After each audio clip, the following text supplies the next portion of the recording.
What do you think? Right this second, it seems to be not having the largest effect, but I wonder actually when you think things start to roll over. I mean, we're starting to see it already. I mean, my business primarily focuses on the multifamily sector, which is a for rent product. And, the lending is all but dried up. And so lenders can't forecast, where rents are going to go, where interest rates are going to go. And without, financing, the commercial real estate sector really comes to a halt. The for sale single family market is a matter of time. It's a psychological game. Like you mentioned, when people see home prices going down or not going up, they feel strapped, and their interest payments are going up. And when debt rolls over, when they need to refinance, they're not going to be able to. So the conversations I'm having with my investors around the world this is very reminiscent of 2008. 2008.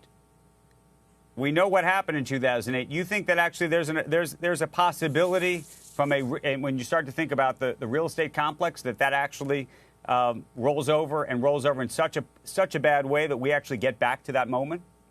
Look, I do. I lived through that moment. That moment, is why I was able to get, on the game, the market to begin with. When the downturn came, I got very active. But what caused the last downturn and what's going to cause this one is the capital markets. It's a financing issue. It's a debt problem. Lenders, tend to overextend themselves and, forget about bad times. Well, bad times are coming. The Fed is causing a recession. There's tons of uncertainty in the world. And so when you have layoffs, when you have people making less money and less disposable income, right. And, it's a psychological effect that can, really cause bad things to happen. Patrick, we've been talking about the banks, the strength of the banks for many years. Post 2008, we've talked about the capital requirements and such. Do you look, though, and when you talk about this being a 2008 situation, all of the debt, all of the mortgages, all the real estate debt that's been put out there, corporate debt, you think actually could roll over like that? And that the banks are not prepared this time?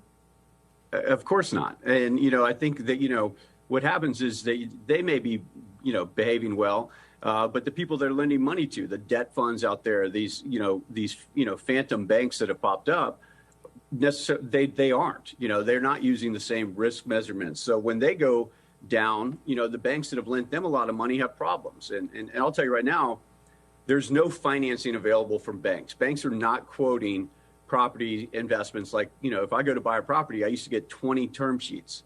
Now I maybe get 3 or 4, and they're really from Freddie Mac and Fannie Mae, the government agencies. So banks are out of the picture right now.